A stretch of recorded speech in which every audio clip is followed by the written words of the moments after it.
Good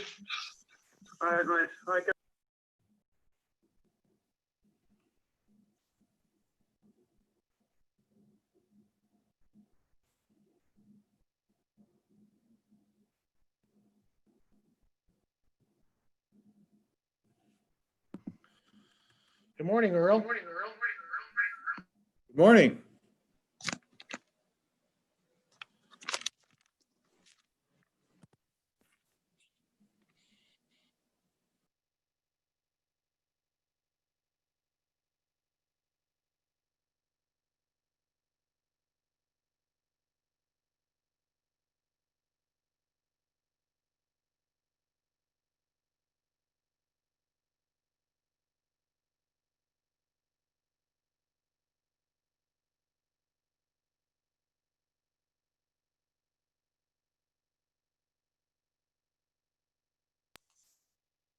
Hey, commissioners, I'm on the phone with Commissioner Duckham. He's having a problem getting on. He'll be just a second here.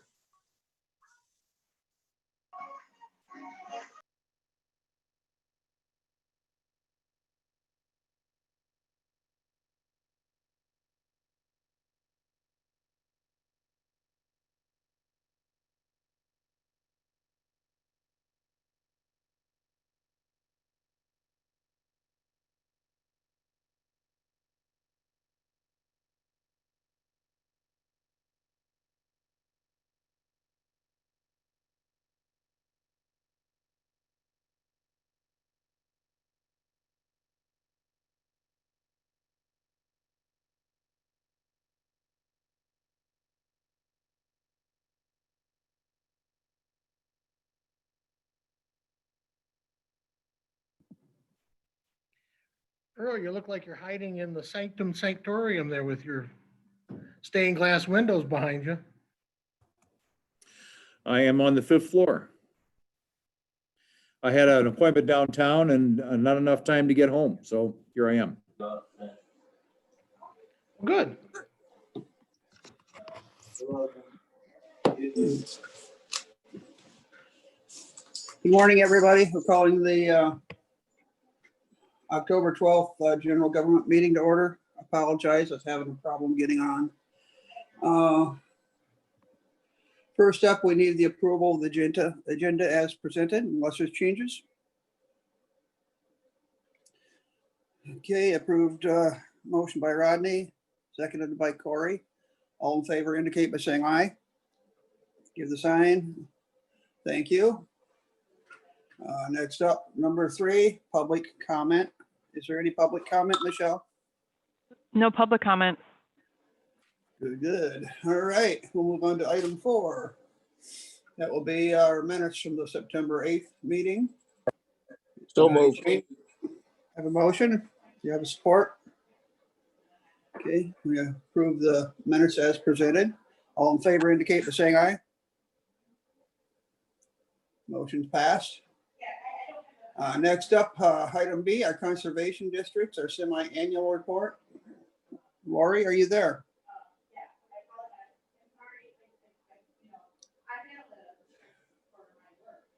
Hello, is there anybody from the conservation district? She's coming on. Okay.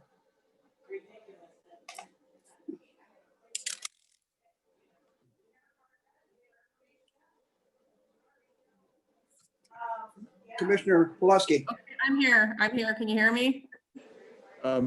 Mr. Chair, before we move on from the approval of minutes, is it my computer or were the minutes just very, very abbreviated last time?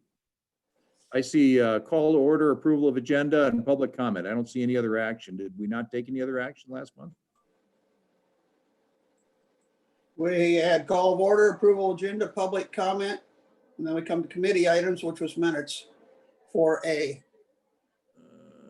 This program has changed and I don't like it. I don't have any place on the side for the annotations. They're gone. And there's no chain of custody here where you can tell who you're going to be talking to in particular committees. That's gone. I had to look all the committees up and make sure I had the right names. I simply, it looks it looks like we didn't take any actions last month, and I'm afraid that in my senior status, I don't recall whether we had any other items last month, but I just thought I would bring that to your attention. I've got a more senior status, so I'm gonna rely on you. Tony, go ahead. Earl, the minutes that I can bring up include the report from the enterprise group, the treasurer's report, finance, facilities. Your minutes don't reflect all of those items? You're on mute yet. Hang on just a second. Let me take a look. Maybe I, We got G Parks, Parks a different issue, Parks a third issue. I'm sorry. Okay, yes, I'm sorry. I had it on a partial screen, so I was not able to scroll down. I beg your pardon, Mr. Chair, and just never mind. Thank you. Yes, sir. Well, thanks for catching that anyhow. Okay, Conservation District, are you ready? I'm here. Can you hear me? Yes, ma'am. Go right ahead. Okay, good morning. For those of you who don't know me, I'm Lori Fitzgibbons, District Manager at the Conservation District. Last time I presented was in March, and a lot has happened since then. I'm going to give you a quick rundown of just a few of the things that we were unable to do this year that are a huge part of our program, including Project Red, our Earth Day celebration, Arbor Day, Community Plant Sale, Learning Fair, Jackson County Fair, our Spring and Summer Adopt a Highways, and we were planning to do 4 mobile boat wash stations for our invasive species coordinator. We were unable to do that as well. So our spring and summer were a little slow. There are some major things that we were able to figure out and accomplish, including our 2020 spring tree sale. A lot of conservation districts throughout Michigan canceled them. That is not an option for us. Without that, my employees don't get paychecks because I don't have a job. So we did manage to pull it off. We did it very safely with very few volunteers with a drive-through pickup service, and it went wonderfully. And we actually made just as much money. Despite a few cancellations, we made just as much money for that sale as we have in the past. So it was a huge success. We were able to do our most recent Adopt a Highway just last week, and we were able to do our Adopt a Stream program in May. We just had a couple families go out and do the different parts of the Grand River for that program. And we just did our last one this past Saturday with just one volunteer, a couple staff members, and then another family went to one or two different sites. One of the biggest, a couple of the biggest things that we were still able to do this week or this summer was our scrap tire collections. We were able, only one township out of the 13 that were signed up, they canceled, but we replaced it with another township. So we were able to do the township tire cleanups this year, and as well as the countywide cleanup. So we had 12 townships were represented, and then the countywide was for anybody who missed the other ones. We had a grant to collect 14,000 tires from Jackson County residents, and we collected 13,456 tires this year. So that was a huge success. Also this year, our household hazardous waste collection, I talked with Mike and Deborah, I think maybe early winter, about expanding the program and doing it ourselves instead of doing a one-day collection, doing smaller collections throughout the summer, so we don't have 600 people waiting in line for hours to get rid of their hazardous waste. We did do one collection June, July, August, and September. We only had about 220 cars come through total, but we still collected just over 40,000 pounds of household hazardous waste. We wouldn't have been able to do it without Christopher Bolt from DOT and Bob Griffiths. They were huge partners in this endeavor. They let us use the area over by the scales on the property on Chanter and Elm Street. It worked out perfectly. We had shelter from the sun, and it had nice in and out for the customers. Nobody waited more than 5 minutes. They were in and out. They never got out of their vehicles. We charged $20 per car. That pretty much paid the wages of the people that worked there. And it was just a huge success this year. We got a lot of compliments on that. Even though we only had 200 cars come through, last year we had like 600 cars come through, and we collected 56,000 pounds of hazardous waste. This year with 200 cars, we collected 40,000 pounds. So we had, 1/3 of the people, but but we still had lots of hazardous waste that we collected. So this is a huge service, I think, to Jackson County. And I do know that that funding was contingent on this, was used with, was funded by the sale of the incinerator. And I know that money is gone.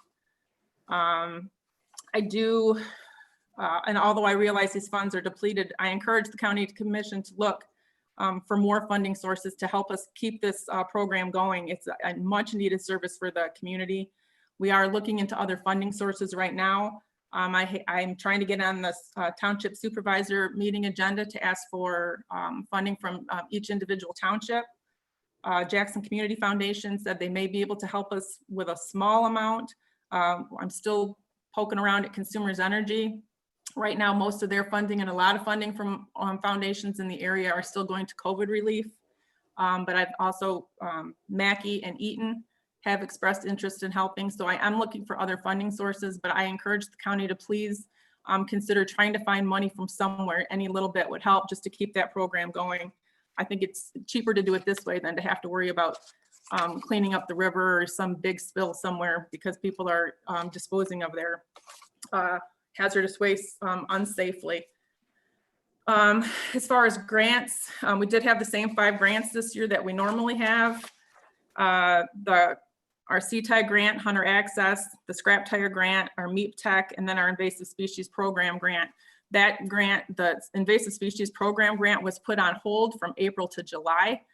She's a Canadian citizen and was a little worried about her citizenship by going on unemployment, but she had to show that she was still working. So I went on unemployment this summer and I gave her my hours to keep her working. So she did do some things over the summer to keep busy. However, the DNR did extend her grant. She was off for 3 months. They extended the grant for 6 months with no increased funding, which makes really no sense. So we will probably run out of funding for her. So we are looking for other funding sources for her as well. There are other grants that we are going to apply for that. We will apply. We did find out that the Eagle or DEQ or Eagle will offer the Scrap Tire grants for next year again. So we are applying for those grants as well. And like I said, we are applying for some different invasive species grants to keep that one moving and looking for more money for the from local foundations and corporations to keep our household hazardous waste program going. We did we spent $32,000 on the disposal of the hazardous waste. We bought supplies and everything to make this our program. And then with wages and everything, we came out $7 ahead. We made basically $7 on the whole thing. Without Dawn Food, they ended up giving us $5,000 there at the end. Without their money, I would have been begging the county to help me cover the overage on that. But we did really well with that this year. So we will be looking for funding for that because I do not want to see that program go away. We are still continuing the planning for our annual dinner. We're hoping that's going to happen in January, just as usual. So look for invitations for that because you're all invited. And then I've already ordered trees for our spring tree sale that will be coming up in April of 2021. So with that, does anybody have any questions for me? Lori, I have a question. This is Phil Duckham. Yep. These grants you get for the tire collection, Mm-hmm. do they specify you cannot charge on top of the grant? They leave it up to the districts. I like to offer it as a service. And I mean, it's not really a fundraiser for us. The first year we charged $2 per tire if you brought the tires in on the rims. We did charge for that. We don't charge anything anymore. It's I don't know. We just did that for 1 year, I think, charge for tires on the rim, and then it's been a free service since we're basically not paying for any of it. We offered it as a free service. We offer tire disposal at our transfer station in Napoleon. But it's $3.50 a tire because I have to pay $5 to get rid of it. And I have to handle it twice. People readily pay the $3.50. I'm thinking if you charge a $6 per vehicle entry fee or something, or a dollar or two a tire, you're gonna need to do this probably for long, because it's just you're way too gentle. The tires have to go somewhere, and I realize the goal is keep them out of the rivers and the ditches, but like Yeah. I say, I'm collecting $350, and we go through Yeah, I mean, a couple hundred a month. Now that things are getting a little tight and we're pretty much begging people, for money to keep our services going, it might be an option that we're going to have to look into. I mean, any money that we make on that could help pay the employees that work it, or could, go towards our hazardous waste, for sure. So, I'll look into that for sure. I wrote it down, and I'll look into it. I know some people, last year we had people coming through with trailer loads of tires. I know they were coming from businesses, and that's not allowed, but I couldn't prove they were coming from businesses. So we put a limit on tires this year. Yeah, I'll definitely look into that. Thank you. You bet. Thank you. Any questions for Lori? Any other commissioners have questions? Is that your report, Lori? That's it. Yep. All righty. Thank you very Thank you much. very Good much. report. Good Thank report. you. Keep on the good work. I will. Have a great day. You bet. Thank you. Okay, next up is the Enterprise Group.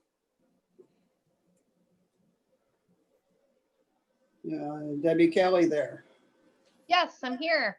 Hi, Welcome, Debbie. Hi, how are you? good. How is everyone?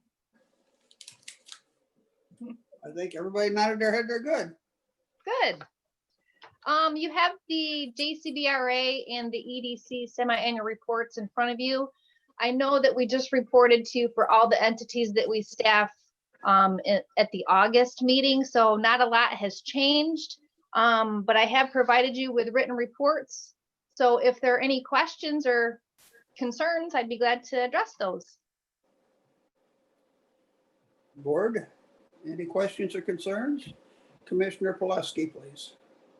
Thanks, Mr. Chair. And Debbie, I'll apologize in advance for what may be an ignorant question. Probably should have asked it last time, or if I did, I don't even remember. I see that you have a modest loan program. And I guess my question would be, what's the integration of your loan program with COVID relief sorts of efforts like the PPP program that businesses may be taking advantage of? Well, they are separate grant programs, although we have, the EDC board has, we've done an addendum to our reuse plan because the EDA has made it more flexible for companies to get a revolving loan fund in these times during the pandemic. So the loan review committee can approve a lower interest rate. We can adjust terms. There's lots of different options that we have at our fingertips, and we are expecting an application any day now to try and get those funds working back out in the community. But it is a little bit different program because we have different requirements and different guidelines that we have to file with the EDA. But since we had so much money in our account already, we didn't apply for any more of the EDA funds because we're already having enough trouble getting this money back out into the community. And as you see, we have a pretty good chunk of money to get out. So we're hoping that, we've reached out to our email list a couple of times over the last few months in an effort to get some applications in. We had 6 people contact us. We're expecting an application any day. But other than that, we're just trying to do what we can to help businesses and get the word out that this money is available. So, but we do have to work hand in hand with the bank because, we're not bankers. So we really depend on our professional banking teams. And we're meeting with a lot of those financial institutions to make them aware that we have this money available. So I think we're really confident. We have until, I think, May 7th to get some loans out so we can have these flexible terms for these companies. Okay. You're welcome. Any further questions? Is that all of your report? Yes. Debbie? Okay. Thank you, commissioners. Thank you very much. Appreciate your report. Thank you. Okay, next up, we have Register of Deeds semi-annual report. And with our new format, there's not a clue who's going to give it.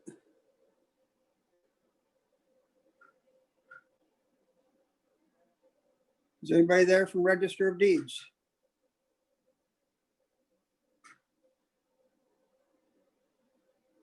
I would call your name, but I don't know it. Okay, I guess we'll skip over Register of Deeds for right now and come back to it later. We have next up item E, the equalization report. Welcome, Ruth. Good morning. Good morning. How are Sorry, you? I'm good. I'm sorry, my video doesn't seem to be working. I just have 2 items of business. Hang on. There we go.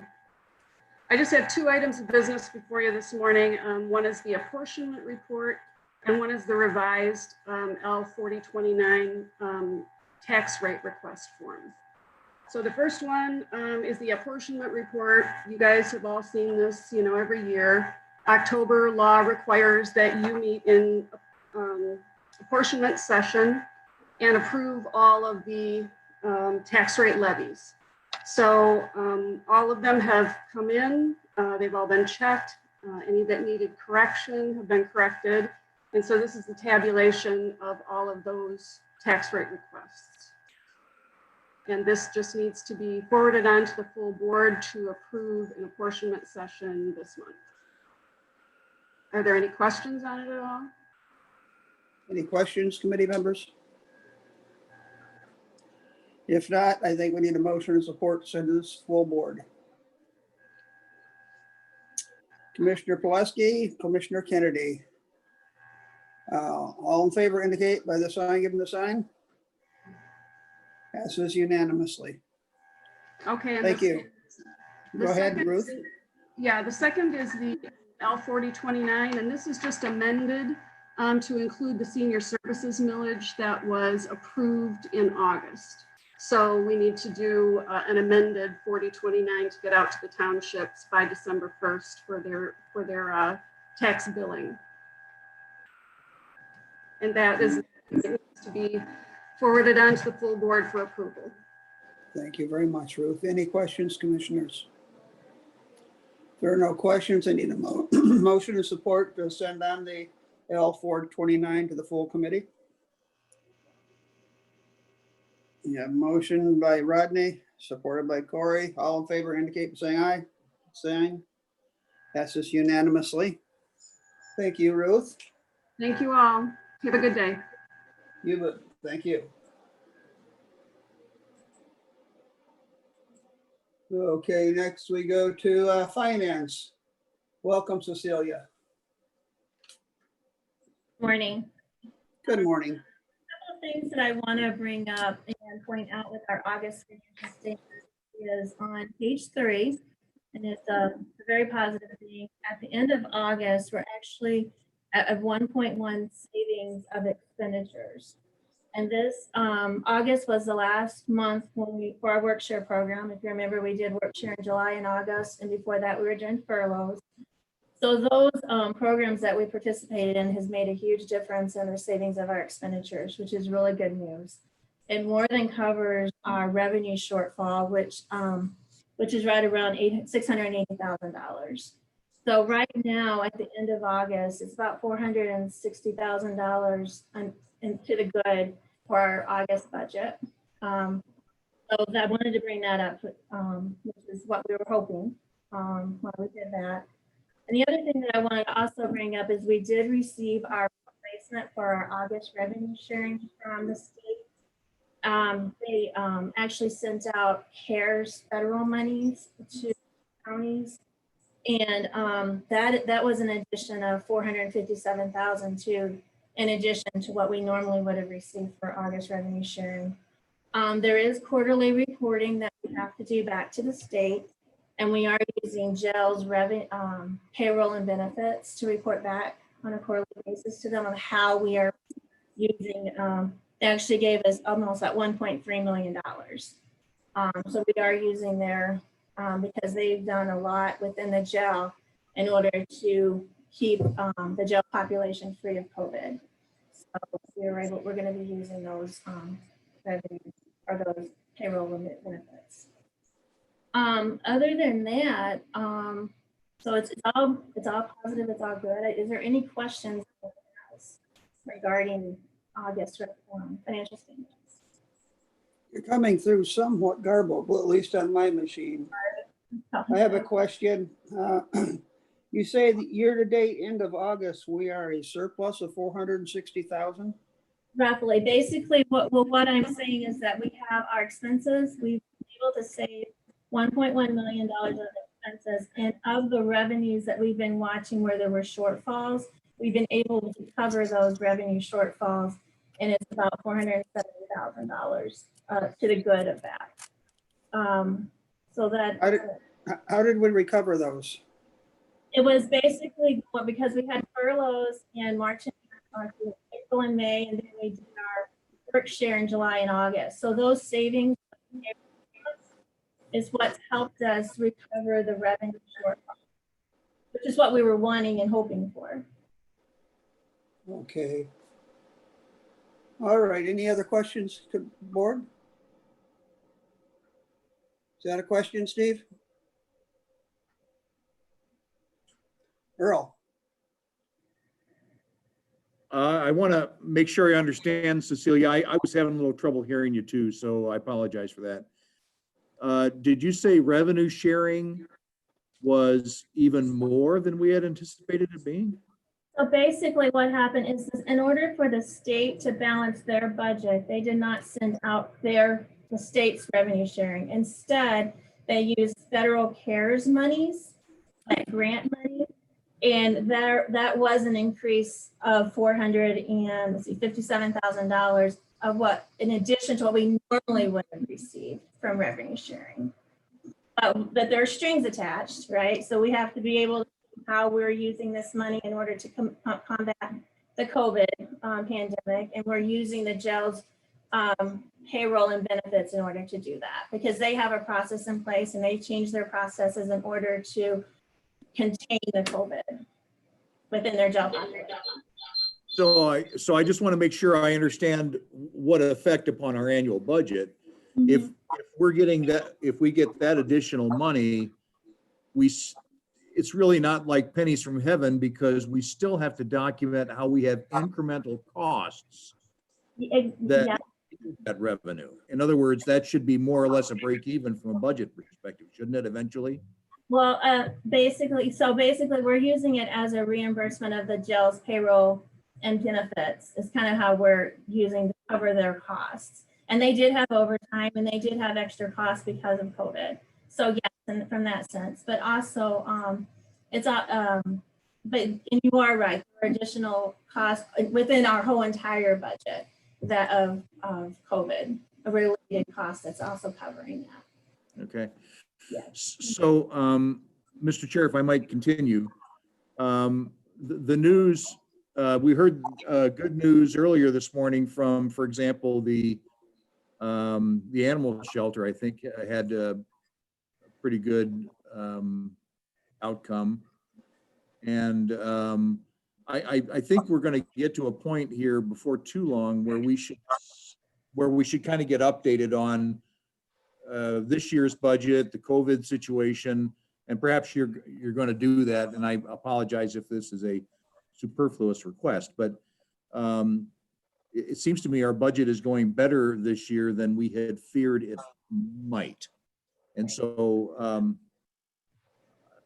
I think it's probably time to look at an update of the COVID effects and or other budget problems we've had this budget year. I totally agree with you. I've been waiting on some additional revenue from the state that we applied for back in July.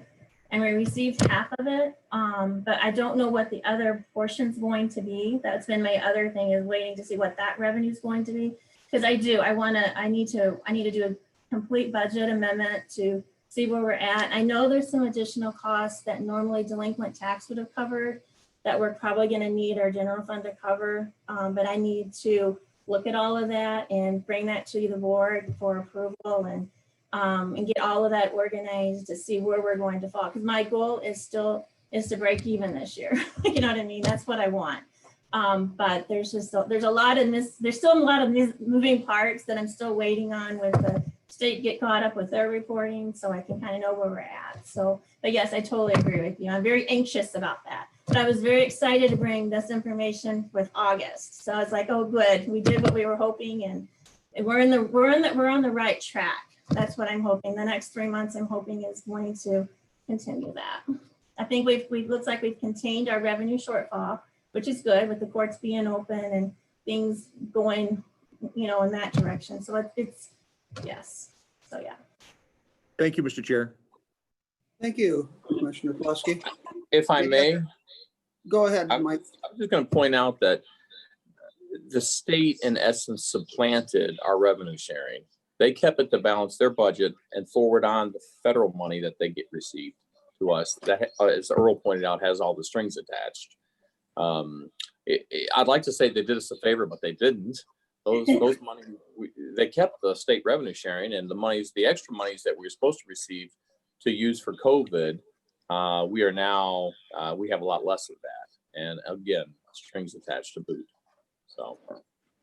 But thank you, President Trump. Any further questions? Okay, thank you, Cecilia. We move on now to our finance report, item F. Richard, are you there? You're moving on to item G, Mr. Chair. Oh, yes. Good morning. Good morning. Okay, item G is a tentative agreement that was subsequently ratified by the road deputies. 1-year contract, 1% increase, and everything else status quo. Asking for approval of this committee to move it on to the full board. Okay, committee, what's your desires? Commissioner Pulaski? I will move to recommend the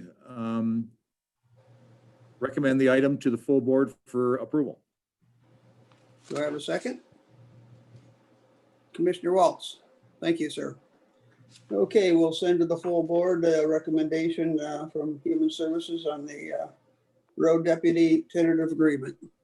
All in favor indicate by saying aye. All against? Passes unanimously. Thank you, sir. Item H.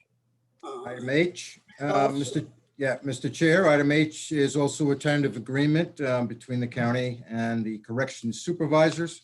This is, they are represented by COAM, and it is the same 1 year, 1%, everything else status quo, same request to approve and move on to the full board.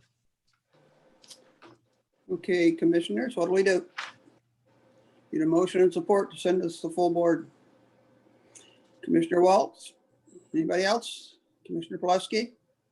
If you're on the second board, I apologize, I can't see you. Okay, all in favor indicate by saying aye. Passes unanimously. Thank you, board.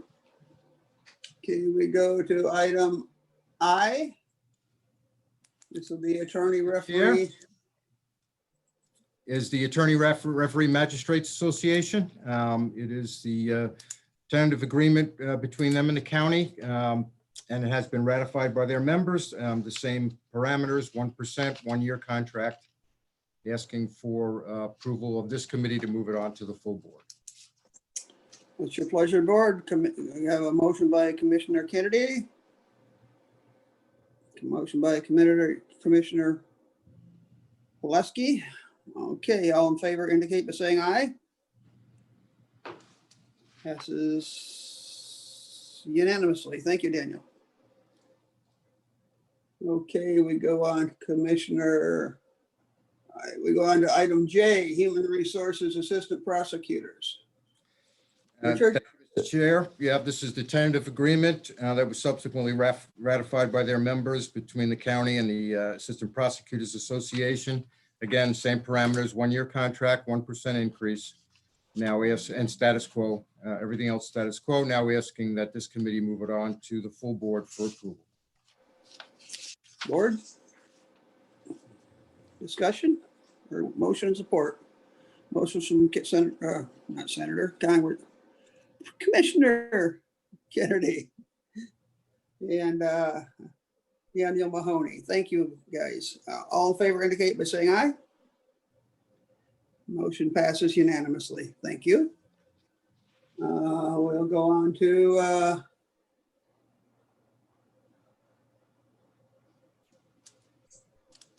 my computer went off for a minute.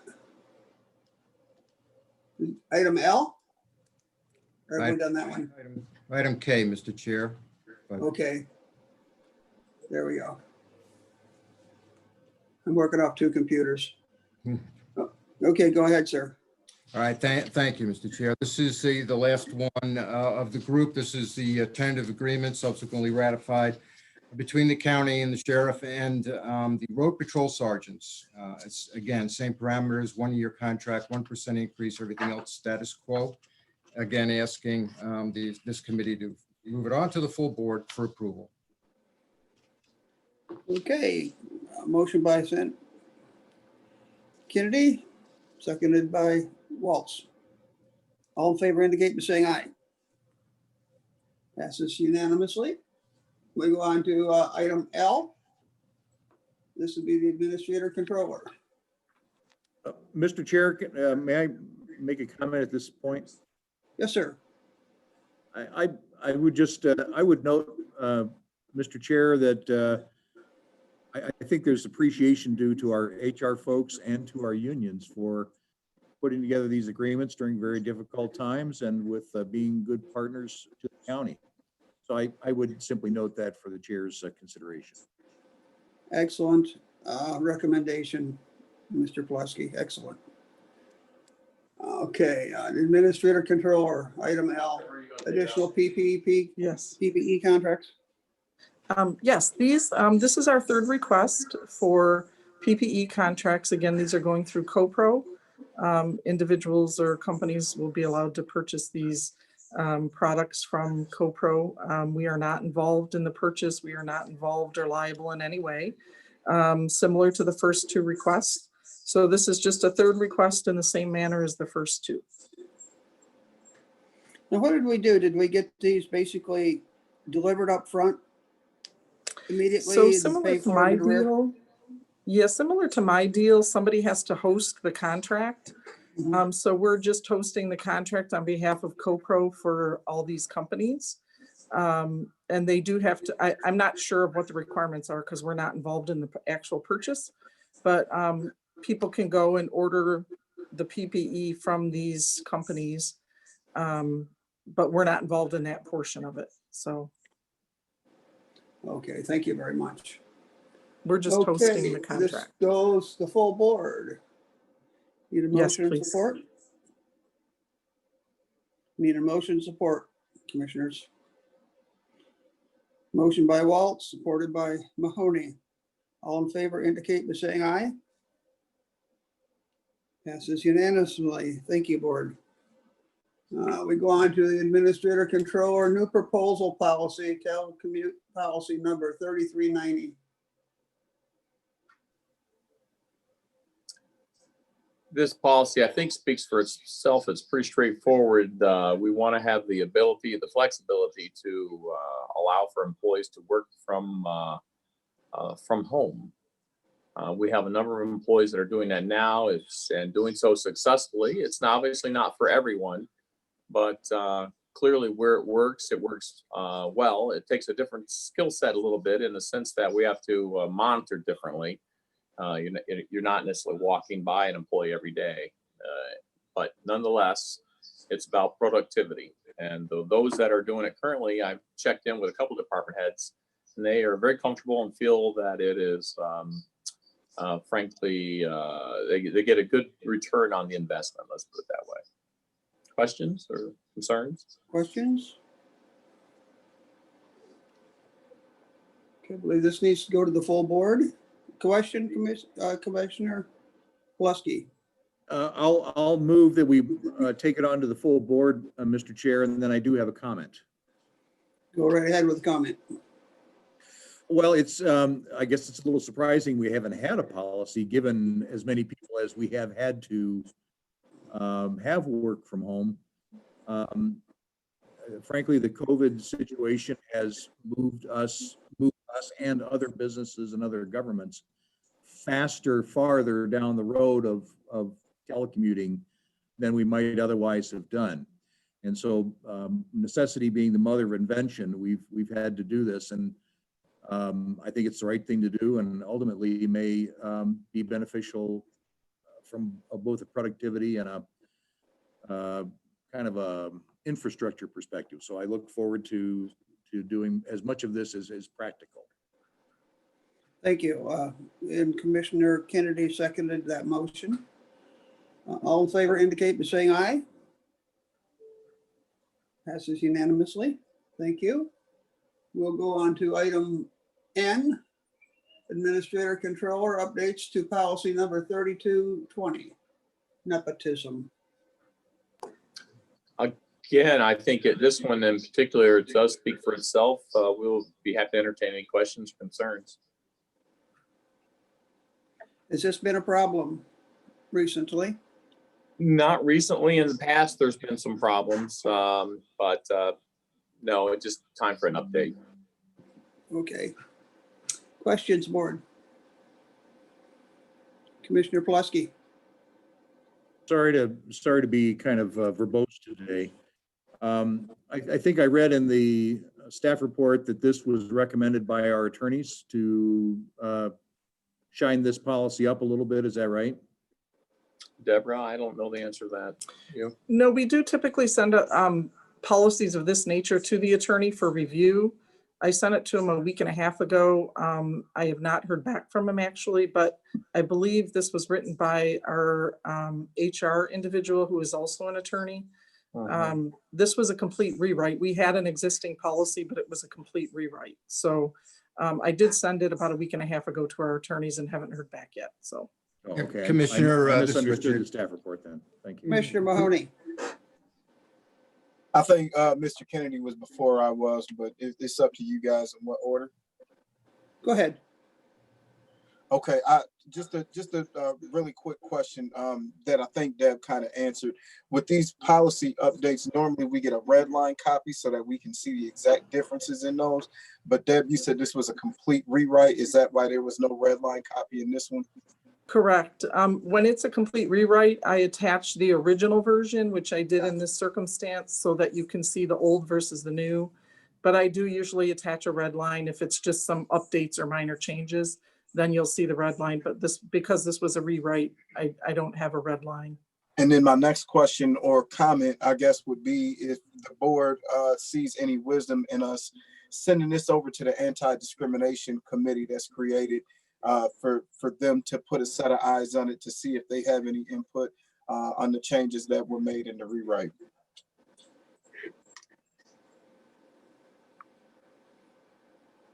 Is that a motion? Well, I guess I'm interested to hear some input before I make a motion, Mr. Chair. But I'd be willing to make that a motion depending on how the rest of the committee feels about it. Mr. Kennedy. Okay, I had just a general question.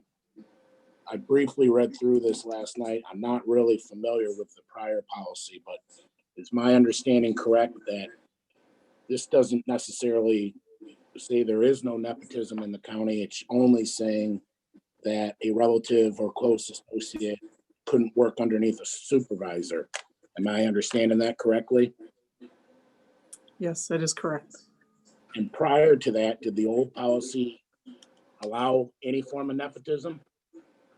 No, the changes that were made as a result of some legal changes recently, including the Supreme Court allowing marriages of various kinds and expansion of the law, basically. So we had to input those things. So it was an expansion of who is applicable.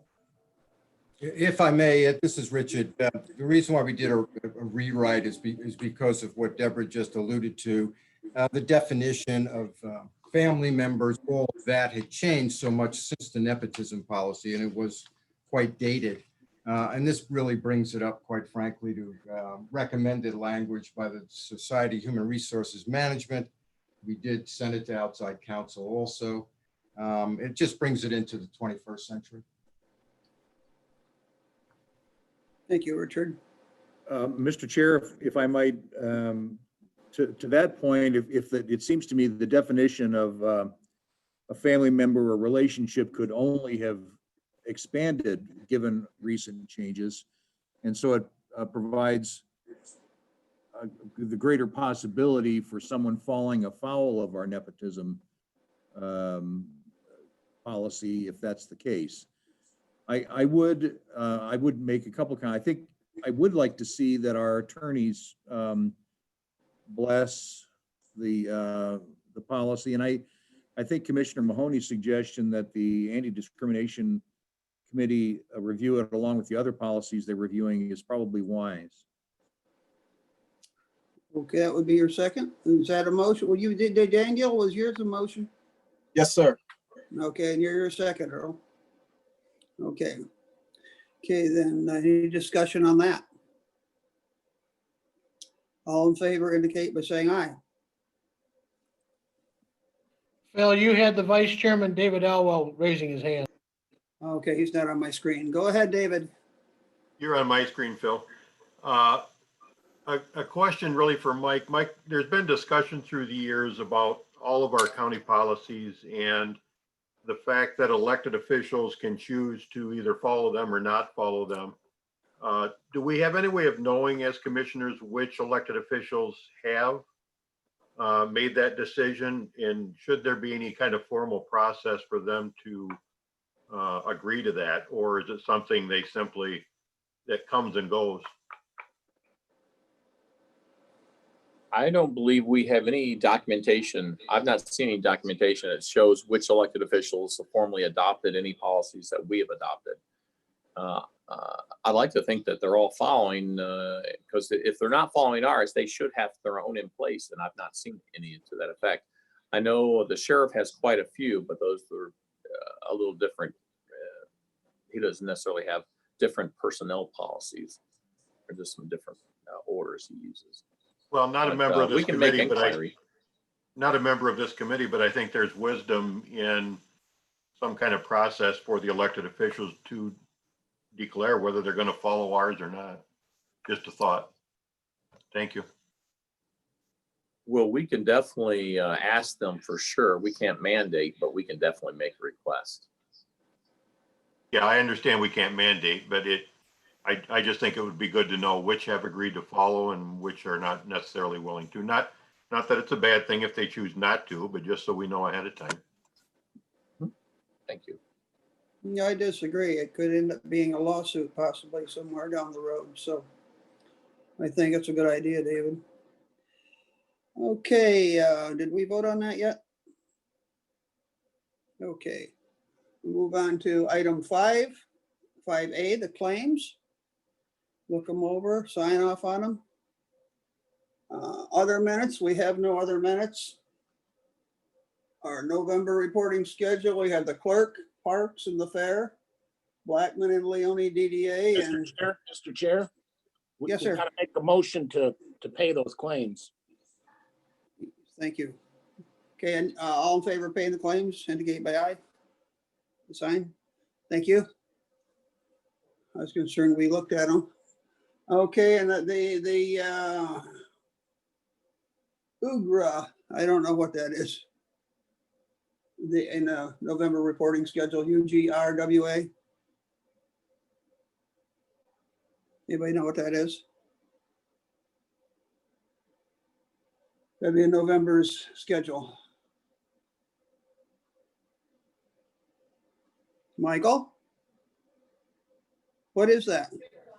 Upper Grand River Watershed. Agency, right? Okay. We all flunked, guys. Nobody knew it. Okay, any public comment? There's no public comment. Okay, any commissioner comment? Good meeting, guys. Meeting adjourned.